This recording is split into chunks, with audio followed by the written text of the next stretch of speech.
থাকা খাওয়া একদম ফ্রি। সম্মানিত ভিউয়ার্স, আসসালামু আলাইকুম। গত ভিডিওতে অনেকেই কমেন্ট করছে যে ওস্তাদ স্টিয়ারিং এর সঠিক একটা মাপ দেখান। আসলে অনেকে যারা নতুন আছেন তারা স্টিয়ারিং কিভাবে ধরতে হয় সেগুলা বুঝেন না। আবার স্টিয়ারিং যদি সঠিকভাবে না ধরতে পারেন তাহলে কিন্তু গাড়ি ব্যালেন্স করাটাও অনেকটা কষ্টদায়ক হয়। তো স্টিয়ারিং আসলে কিভাবে ধরার নিয়ম, স্টিয়ারিং ধরার নিয়মটা কি, আসলে সে বিষয়ে আমি আজকে কথা বলবো। স্টিয়ারিং এর সঠিক মাপ। তো ভিউয়ার্স, ধৈর্য ধরে ভিডিওটা সম্পূর্ণ দেখবেন। ইনশাল্লাহ আশা করি ভিডিও থেকে অনেক কিছু শিখতে পারবেন। তো এই যে স্টিয়ারিং হুইল, এটার নাম হচ্ছে স্টিয়ারিং হুইল। এটা হচ্ছে দেখুন ঘড়ির মতো গোল। এই যে দেখুন, এই যে ঘড়ি, ঘড়ির মতো গোল, ঠিক আছে। আর স্টিয়ারিংটা হচ্ছে গেল আপনার টোটাল হচ্ছে 3 প্যাচ। ডানে হচ্ছে 1.5 প্যাচ, ডানে 1.5 প্যাচ, আবার হচ্ছে বামে হচ্ছে গেল 1.5 প্যাচ, টোটাল 3 প্যাচ। তো আমি আসলে আজকে দেখাবো আপনাদেরকে স্টিয়ারিং ধরার নিয়মটা কি আসলে। তো এই যে দেখুন স্টিয়ারিং, এই যে ঘড়ির মতো আছে। তো ঘড়ি যেরকম এইখানে থাকে 12, এইখানে 6, এখানে হচ্ছে 3, এখানে হচ্ছে গেল 9। আপনি স্টিয়ারিংটা ধরবেন হচ্ছে গেল এই 3:9 রেশিওতে, মানে 3:9। তখন হচ্ছে কি আপনার স্টিয়ারিংটা, যেমন এই যে বাম হাতটা মানে এই যে লুজ করবেন আর ডান হাত দিয়ে যখন ডানে ঘুরাবেন তখন এই বাম হাতটার ভিতর দিয়ে স্টিয়ারিংটা ঘুরে যাবে, মানে বাম হাত লড়বে না। এই দেখুন, এই এই এই হাতটা কিন্তু এই যে আপনার 6-এর ওই সাইডে আর যাবে না। এই যে হাতটা, ডান হাতটা 6-এর ওই সাইডে আর যাবে না। আবার যখন আপনি এই হাতটা দিয়ে ধরবেন এইখানে, এইখানে ধরার পর এইখানে এই পর্যন্ত আনবেন, এই 12-এর ওই সাইডে আবার এই হাতটা যাবে না, ঠিক আছে। আবার এই হাতটা যখন এইখানে ধরবেন আবার এই টান, ঠিক আছে। স্টিয়ারিং দেখেন, এই যে আমার হাত চলে আসে জায়গায়। আবার বামে যখন ঘুরাইবেন, বামে এই যে দেখুন 3:9 রেশিওতেই ধরা আছি আমি।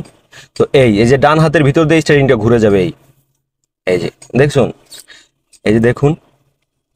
তারপর এই যে আবার টান দিয়া এই, ঠিক আছে, এই। তো এখন অনেকে স্টিয়ারিং ধরে কেমনে, অনেকে স্টিয়ারিং ধরে এইভাবে, এই যে এইভাবে ধরে কেউ। আবার অনেকে স্টিয়ারিং কাটে এই যে এইভাবে, এই যে এইভাবে, এইভাবে। আসলে এটা কিন্তু কোনো কাটার নিয়ম না। অনেকে কাটে এই এই, আবার অনেকে কি করে এই যে এই হাত দিয়ে ধরে এইভাবে টান দেয়, এই যে এইভাবে টান দেয়, এই যে এইভাবে টান দেয়, আবার এই যে এই হাত দিয়ে এইভাবে টান দেয়, এই হাত দিয়ে। আসলে যখন একটা একটা ঝামেলার সম্মুখীন হয় যে সামনে অনেক গাড়ি টাড়ি আয়া পড়ছে, পিছনে গাড়ি সামনে গাড়ি, তখন আসলে সে ব্যালেন্স হারায় ফেলায় আসলে কিভাবে স্টিয়ারিংটা কন্ট্রোল করবে, ঠিক আছে। তার ভিতরে আগে কোনো কাজ করে না। এই কারণে আপনি যদি সঠিকভাবে স্টিয়ারিংটা ধরতে পারেন, নিয়মটা জানেন সঠিকভাবে, তাহলে আপনার কোনো সমস্যা হবে না ইনশাল্লাহ আশা করি। আমি আজকে আপনাদেরকে প্র্যাকটিক্যালি দেখাই দিব কিভাবে স্টিয়ারিংটা ধরবেন। তো ভিউয়ার্স, অনেকে কমেন্ট করছেন আসলে আমাদের এইখানে কোর্স ফিটা কত, মানে আমাদের এখানে ড্রাইভিং শেখার কোর্স ফিটা কত। আমাদের হচ্ছে গেল 1 মাসের কোর্স, টোটাল 26টা ক্লাস পাবেন প্র্যাকটিক্যাল, আর 4টা পাবেন হচ্ছে থিওরিক্যাল ক্লাস। ইঞ্জিন সম্পর্কে, একজন ড্রাইভার স্টিয়ারিংয়ে বসার পরে তার কাজ কি, তারপর হচ্ছে গেলো সকালবেলা গাড়ি স্টার্ট করার আগে কি কি কাজ, ইঞ্জিন গাড়ি যে কোনো সময় বন্ধ হয়ে যেতে পারে তখন কাজ কি, এটা হচ্ছে থিওরিক্যাল ক্লাস। তো এটা হচ্ছে 4টা পাবেন, আর হচ্ছে 26টা হচ্ছে গেল প্র্যাকটিক্যাল ক্লাস পাবেন। তো ভিউয়ার্স, আমাদের হচ্ছে গেল 10,000 টাকা কোর্স ফি, থাকা খাওয়া একদম ফ্রি, একদম ফ্রি। যারা দূরের থেকে আসবেন, আসলে আমাদের এখানে সারা বাংলাদেশের 64 জেলা থেকে লোকজন আসে।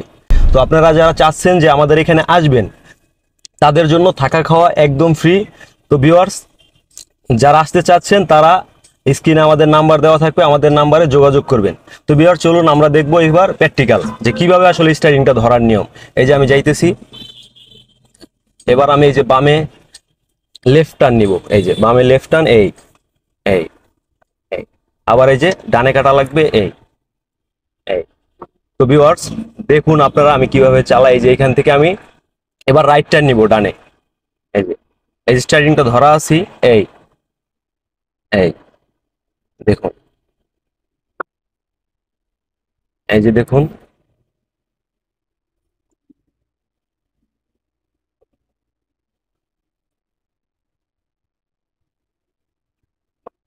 তো ভিউয়ার্স, অনেকে কি করে আসলে গাড়ি এক হাত দিয়ে চালায়। এক হাত দিয়ে চালাবেন, আপনি যদি এক্সপার্ট থাকেন তখন চালাবেন। অনেকে মনে করেন গাড়ি টান আছে, অনেক হাই স্পিডে টান আছে, 60, 70, 80 টান আছে গাড়ির, তখন কি করে এইভাবে এভাবে হেলান দিয়া সিটের সাথে বসে এইভাবে এইভাবে জোরে টানে গাড়ি। জোরে যখন টানে তখন এই যে এক হাত দিয়ে স্টার্টিং এইভাবে ধরে, এই যে এইভাবে ধরে, অনেকের কাঁপাকাঁপি করে, বিশেষ করে এই যে যখন আপনি এইভাবে গাড়িটা টানে, তখন কিন্তু যে কোনো সময় সামনের একটা চাকা অথবা পিছনের একটা চাকা ব্লাস্ট হয়ে যেতে পারে, অথবা পাঞ্চার হয়ে যেতে পারে। তো সেই ক্ষেত্রে গাড়িটা রিয়েক্ট করবে কি, আমি দেখাই আপনাদেরকে, প্র্যাকটিক্যালি দেখাবো যে গাড়িটা তখন রিয়েক্টটা করে কি। ধরেন এক হাত দিয়ে আপনি এইভাবে স্টারিংটা ধরা আছেন, হঠাৎ করে আপনার ডানের চাকাটা পাঞ্চার হয়ে গেছে। যখন ডান সাইডের চাকাটা পাঞ্চার হয়ে যাবে, তখন গাড়িটা ঠিক একবার 1 সেকেন্ডের মধ্যে এইভাবে এইভাবে একটাই নিবে, বাউলি দিবে, বাউলি দিয়া একদম আইল্যান্ডের সাথে লাইগা যাবে। গাড়ি কিন্তু আপনি ধরে রাখতে পারবেন না, কন্ট্রোল রাখতে পারবেন না, গাড়ি আপনার ব্যালেন্সের বাইরে চলে যাবে। তো সেই ক্ষেত্রে এই ভুলগুলি কখনোই করবেন না।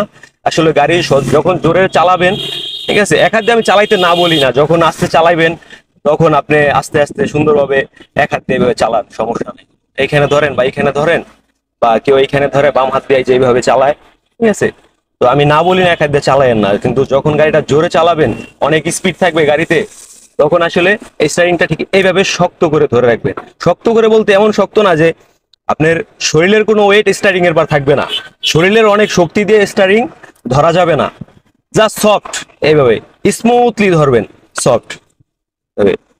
তো ভিউয়ার্স, যারা আমাদের চ্যানেলে নতুন, তারা আমাদের চ্যানেলটা সাবস্ক্রাইব করে আমাদের পাশে থাকবেন, ভিডিওটা শেয়ার করে দিবেন। অবশ্যই অবশ্যই ভিডিওটা যদি ভালো লাগে একটা লাইক করবেন। তো ভিউয়ার্স, সবাই ভালো থাকবেন, আল্লাহ হাফেজ।